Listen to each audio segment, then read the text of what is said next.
नमस्कार, आप देख रहे हैं न्यूज़ वन इंडिया। मैं हूं आपके साथ दीपिका ओझा। चलिए खबरों की शुरुआत करते हैं। समाजवादी पार्टी ने उपचुनाव में खुलकर पीडीए कार्ड खेला है। 9 प्रत्याशियों में से 3 ओबीसी को टिकट दिया गया, 2 दलित और 4 मुस्लिमों को टिकट दिया गया है। मुस्लिम प्रत्याशियों को टिकट दिया गया, 5 महिलाओं को उपचुनाव में समाजवादी पार्टी की ओर से टिकट दिया गया है। 9 सीटों पर सपा ने पीडीए का खुलकर संदेश दिया है। तो पीडीए का नारा जिस तरह से सशक्त करते हुए समाजवादी पार्टी और उपचुनाव में भी साफ तौर पर देखने को मिला कि किस तरह से पीडीए को सशक्त करती हुई समाजवादी पार्टी नजर आ रही है। और यही बड़ी वजह है कि 5 महिलाओं को उपचुनाव में टिकट दिया गया, 2 दलित चेहरे शामिल हैं, 4 मुस्लिम चेहरे शामिल हैं जिन्हें टिकट दिया गया है। तो यानी कुल मिलाकर अगर देखा जाए तो 9 प्रत्याशियों में से 3 ओबीसी और इसके अलावा 2 दलित और 4 मुस्लिम को टिकट दिया गया है।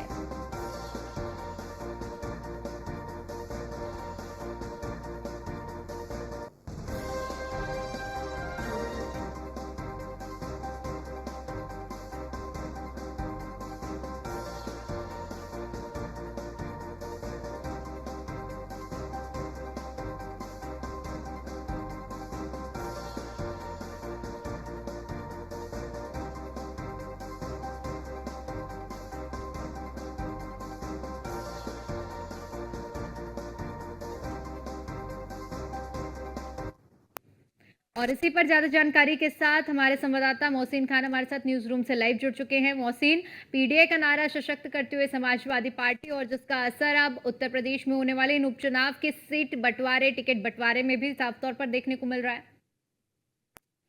देखिए, बिल्कुल ज़ाहिर तौर पर समाजवादी पार्टी ने उसी पीडीए के नारे को भी इस उपचुनाव में बिल्कुल पूरी तरह से आत्मसात कर दिया है। जिस तरह से लोकसभा चुनाव 2024 से पहले समाजवादी पार्टी ने पीडीए का नारा दिया था, यानी कि पिछड़ा, दलित और अल्पसंख्यक, उसी तरह से इस उपचुनाव वाली सीटों पर जहां 9 विधानसभा सीटों पर उपचुनाव होने हैं, वहां पर जो प्रत्याशियों के नामों का ऐलान किया गया है उसमें पीडीए का खुलकर संदेश दिया गया है। न केवल पीडीए का खुलकर संदेश दिया गया, बल्कि जिस तरह से आधी आबादी को उसका हक दिलाने की बातें की जाती हैं, उस आधी आबादी का भी पूरी तरह से ख्याल रखा है। 9 सीटों पर से 5 सीटों पर महिला प्रत्याशियों को भारतीय समाजवादी पार्टी ने टिकट दिया है। और अगर हम बात करते हैं 9 प्रत्याशियों की, तो 9 प्रत्याशियों में से 3 ओबीसी, 4 मुस्लिम और 2 दलित चेहरों पर पूरी तरह से समाजवादी पार्टी ने दांव खेला। यानी कि कुल मिलाकर जो पीडीए को अखिलेश यादव ने एक पूरी तरह से उत्तर प्रदेश में जिंदा करने की कोशिश की है, उसी को लेकर उपचुनाव में भी ये पूरा का पूरा माजरा देखने के लिए मिल रहा है। और इसकी सबसे बड़ी बात यह भी है दीपिका, कि जो 9 सीटों पर विधानसभा के उपचुनाव होने हैं, इनमें ज़्यादातर सीटें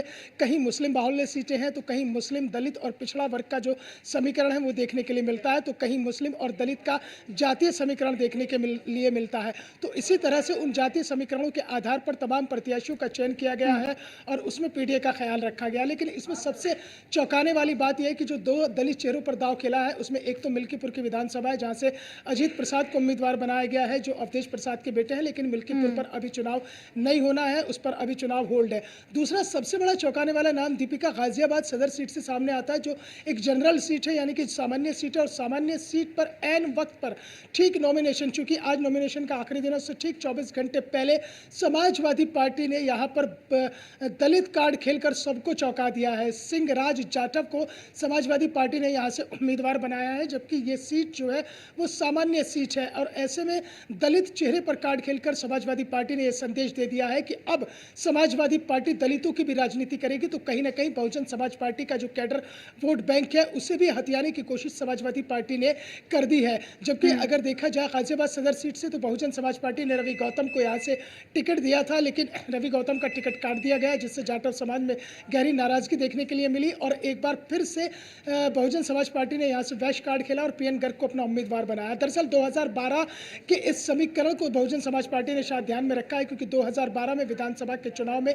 बसपा ने यहाँ से वैश्य कार्ड खेला था और सुरेश बंसल को यहाँ से अपना प्रत्याशी बनाया था और वो चुनाव जीतकर विधानसभा में पहुंच गए थे। तो उसी वैश्य कार्ड को ध्यान में रखते हुए बसपा ने ऐन वक्त पर टिकट बदल दिया, लेकिन वहां पर जो है एक धोबी पछाड़ मार दिया अखिलेश यादव ने और वहां पर दलित प्रत्याशी को उम्मीदवार बनाकर एक बार फिर से न केवल भारतीय जनता पार्टी बल्कि बहुजन समाज पार्टी को भी असहज कर दिया है। क्योंकि अगर गाजियाबाद सदर सीट के जातीय समीकरणों की बात करते हैं, तो यहाँ पर अगर दलित और मुस्लिम समीकरण बन जाता है, तो फिर वो दिक्कतें पैदा कर सकता है, क्योंकि गाजियाबाद सदर सीट में विजयनगर, चमन कॉलोनी, मिर्ज़ापुर, कैला भट्टा और इसके अलावा तमाम ऐसे इलाके हैं जो कहीं पर जी। दलित बाहुल्य हैं तो कहीं पर मुस्लिम बाहुल्य क्षेत्र है। दलित और मुस्लिम का समीकरण मिलकर तकरीबन 1 लाख से ज़्यादा यहाँ पर वोट बैठते हैं, जिसमें ये एक अनुमान लगाया जाता है कि 76,000 के करीब यहाँ पर जाटा है और 33,000 से ज़्यादा के करीब यहाँ पर मुस्लिम मतदाता है। तो यानी ये दोनों 76,000 और 33,000 के अगर हम आंकड़े को जोड़ लेते हैं तो 1 लाख से ज़्यादा वोट बैठ जाता है। और अगर ये दलित मुस्लिम समीकरण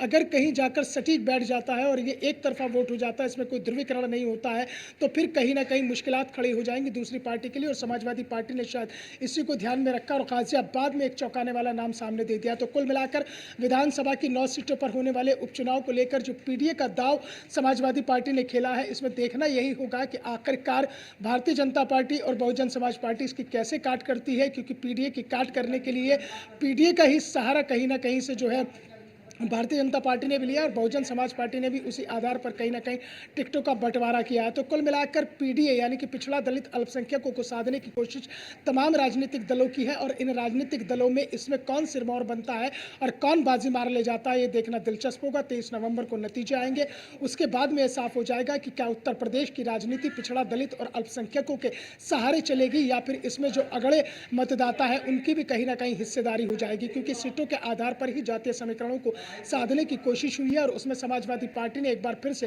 पीडीए का दाव चला है। और आधी आबादी को लेकर जो भारतीय जनता पार्टी लगातार से बात करती रही है और आधी आबादी को हिस्सेदारी देने की बात करती रही है, उसकी भी काट समाजवादी पार्टी ने निकाली है। 5 महिला उम्मीदवारों को उपचुनाव में टिकट दिया है, उनकी भागीदारी सुनिश्चित की है। तो कहीं ना कहीं चुनाव प्रचार के दौरान ये कहने का मौका भी सामने होगा कि देखिए हमने आधी आबादी का भी पूरा ख्याल रखा, हमने आधी आबादी को हिस्सेदारी दी है, ताकि महिला सशक्तिकरण की जो बातें की जाती हैं, महिलाओं को हिस्सेदारी देने की जो बातें की जाती है, उनकी राजनीतिक हक की बातें की जाती है, उस हक और हुकूक को देने की जो कवायद शुरू की है समाजवादी पार्टी ने, उसमें कहीं ना कहीं आगे निकलती हुई नजर आई है। मीरापुर से शुंबुल राणा चुनावी मैदान में होंगी, तो वहीं से शोभवती वर्मा, ज्योति बिंद और ठीक इसके है, अलावा बिल्कुल तमाम ऐसे मोहसिन। नाम और हैं। साफ तौर पर समाजवादी पार्टी ने एक संदेश देने का प्रयास किया है कि पीडीए जिसका नारा हम दे रहे हैं वो पीडीए साफ तौर पर इस लिस्ट में देखने को भी मिल रहा है। फिलहाल के लिए मोहसिन, आप सब का बहुत बहुत शुक्रिया हमारे साथ जुड़ने के लिए और जानकारी के लिए। और खबरों में आगे बढ़ते हुए अब बात करेंगे संजय निषाद की, जिन्होंने आज प्रेस कॉन्फ्रेंस की है सीट बंटवारे को लेकर। संजय निषाद ने खुलकर बयान दिया है, उन्होंने कहा है कि खुले दिल से बीजेपी के फैसले का स्वागत करेंगे, उपचुनाव में एनडीए के प्रत्याशियों का समर्थन करेंगे। तो ये बड़ा बयान संजय निषाद की ओर से दिया गया है सीट बंटवारे को लेकर। उन्होंने कहा है कि खुले दिल से बीजेपी के फैसले का स्वागत। बीजेपी और निषाद पार्टी की प्रेस कॉन्फ्रेंस हुई है। भारतीय जनता पार्टी की ओर से ब्रजेश पाठक मौजूद रहे, इधर संजय निषाद की मौजूदगी, दोनों ही नेताओं की ओर से संयुक्त प्रेस कॉन्फ्रेंस की गई है, जिसमें तमाम बड़े मुद्दों का जिक्र किया गया। संजय निषाद ने अपनी जो प्रेस कॉन्फ्रेंस की शुरुआत ही उपचुनाव से की और उन्होंने कहा कि किस तरह से खुले दिल से हम बीजेपी के फैसले का स्वागत कर रहे हैं। और उन्होंने पिछली सरकारों का भी जिक्र किया कि पिछली सरकारों ने हमारे साथ अन्याय किया है और जीत के लिए बीजेपी का समर्थन करते हैं।